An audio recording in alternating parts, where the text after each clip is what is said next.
Well, the athletics competition begins today here in London, and for many around the world, the athletics is the Olympics. So we are closely watching Usain Bolt, who was the fastest man in the world, because he is no longer even the fastest man in his own training group. Earlier this year, he actually clocked over 10 seconds. That's his slowest in his running career. So it will be very exciting to see if the Lightning Bolt still has what it takes to be the fastest.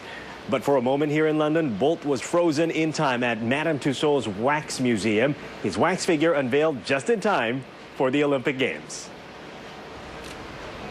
For those in the know, Usain Bolt was a triple gold medalist at the 2008 Olympic Games in Beijing, and that makes him special. He is the first man in Olympic history to win both the 100 meters and 200 meters event in world record times.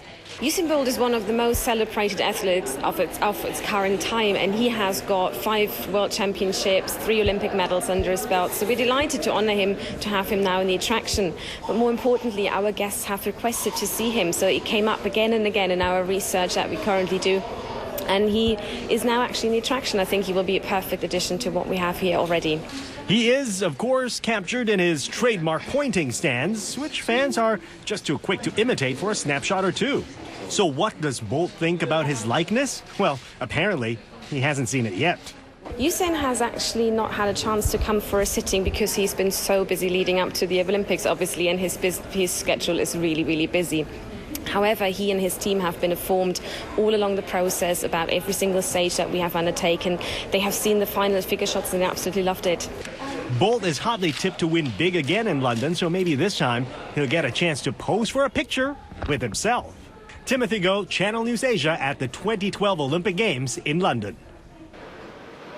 Well, British Olympic gold medalist and Tour de France champ Bradley Wiggins is putting his fame to good use. He is now calling for an overhaul of road safety laws in the UK to protect cyclists.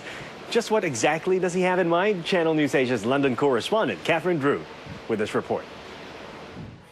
It might seem that Britain has gone cycling mad. Unlike other European countries, support for professional cycling has been modest. Until now, thanks to Bradley Wiggins' victory both in the Tour de France and at the London 2012 Olympics.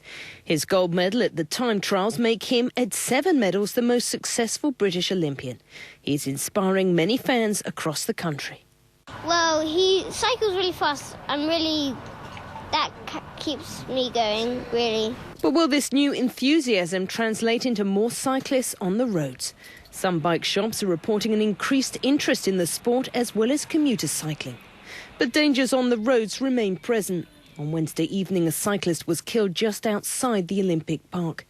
Wiggins weighed into the debate about road safety, saying new laws should force cyclists to wear helmets, while they should also take precautions and refrain from listening to music.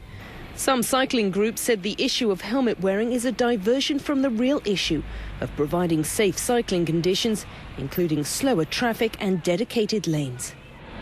London is by far the most equipped in helmets city I've ever cycled in. That doesn't translate onto safety on the road at all. Plenty of cyclists do walk in and want helmet and do wear high vis a lot more than any other city I've cycled in. One more time. That doesn't translate onto them being safe on roads. London's cycling community appears divided over the issue of helmets. I wear one every day because I think London is really not made for cyclists. It's like a really dangerous city to be in. Someone just got killed last night by an Olympic bus, and like this type of thing, people die all the time on the streets because there aren't proper bicycle lanes. We have to share it with buses, and trucks aren't observant. You are responsible for yourself. And when you see those cycles just, putting the hand and turning right or left, never look behind, that's the danger. I think people should be educated about the cycling, more programs on TV and stuff. For now, most cycling enthusiasts are enjoying the Olympics and the prospects of more medals to come. It seems success has inspired many to think about taking up cycling, but warnings about the dangers are ever present. While Britain may be becoming more like its European neighbours when it comes to appreciating professional cycling, away from the glamour of the sport, it seems that may not translate to a boom in two-wheeled users.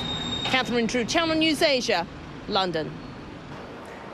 And that's all for me here in London. Back to you. All right, thanks, Tim. Now you can also get updates on the London Games at our website, channelnewsasia.com/Olympics.